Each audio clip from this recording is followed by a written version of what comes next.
mendoan, menyatu dalam doa dan renungan dari Katedral Yesus Raja Purwokerto, Senin 9 Mei 2022 bersama saya Romo Yandra Pamukas.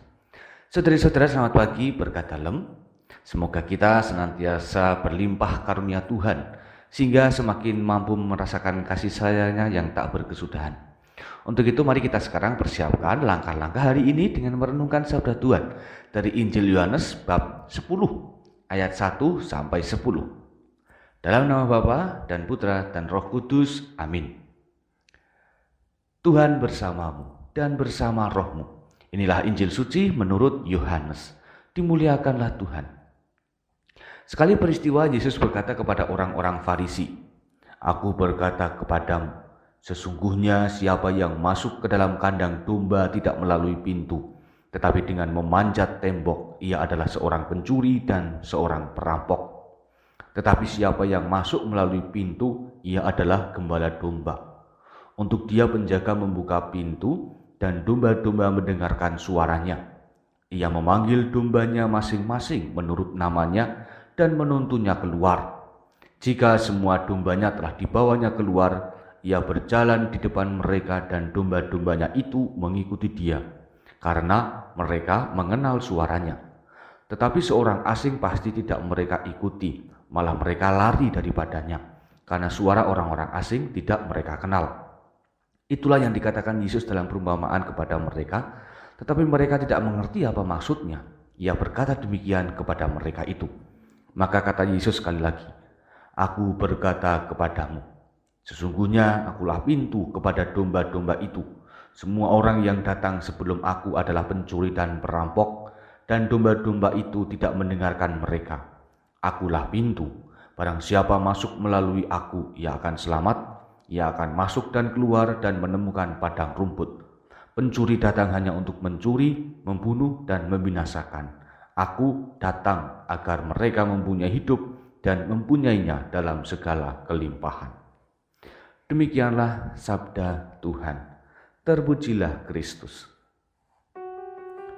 Saudari-saudara, dengan menyebut dirinya sebagai pintu dan juga sekaligus gembala, maka Yesus secara sungguh-sungguh memberikan jaminan bagi siapa saja yang mengikutinya. Jaminan itu tidak lain adanya pemeliharaan yang menjanjikan bagi domba-domba. Itulah pemeliharaan yang membawa setiap orang menuju pada keselamatan kekal. Betul, Yesus tidak sekadar omong tentang kualitas pintu dan gembala, melainkan dibuktikan sendiri melalui persembahan hidupnya bagi manusia.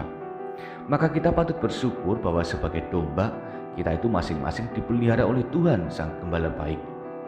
Namun persoalannya muncul ketika kita terkadang dengan nakal, iseng maupun sengaja justru memilih keluar dari kandang. Kita mudah digoda oleh setan sehingga mengabaikan jaminan pemeliharaan yang dijanjikan Tuhan. Hari ini kita diajak untuk melihat kembali kehidupan masing-masing. Sudahkah aku menjadi domba yang baik, yang patuh, yang bersyukur atas pemeliharaan Sang Gembala? Melalui Injil hari ini, semoga kita semakin menyadari bahwa semakin teranglah kasih Tuhan pada kita yang tidak berkesudahan. Selalu saja ada perhatian, tenaga, dan kasih yang diberikan kepada kita, kendati mungkin kita sering membuat Sang Gembala jadi repot. Maka mari sekarang kita sadar diri dan rendah hati untuk menjadi domba yang baik, agar kelak kita diperkenankan olehnya menjadi gembala yang baik, yang meneruskan karya Sang Gembala Agung. Tuhan memberkati. Kita berdoa. Allah Bapa Maha Kasih, kuasailah diri kami dengan roh-Mu, agar semakin memahami makna penyelamatan-Mu. Tangkaplah kami selalu dalam pelukan-Mu, sebab hanya kepadamu kami berlindung dan bernaung. Peliharalah selalu kami, sehingga dari hari ke hari kami semakin mengenal Engkau sebagai gembala kami. Demi Kristus Tuhan, Juru Selamat kami. Amin. Tuhan bersamamu dan bersama rohmu. Kita semua, keluarga kita, mereka yang kita doakan, dan segala karya-karya baik kita, senantiasa dalam berkat Allah yang Maha Kuasa, Bapa, Putra, dan Roh Kudus. Amin. Saudari-saudara, selamat beraktivitas. Tuhan memberkati. Salam mendoan.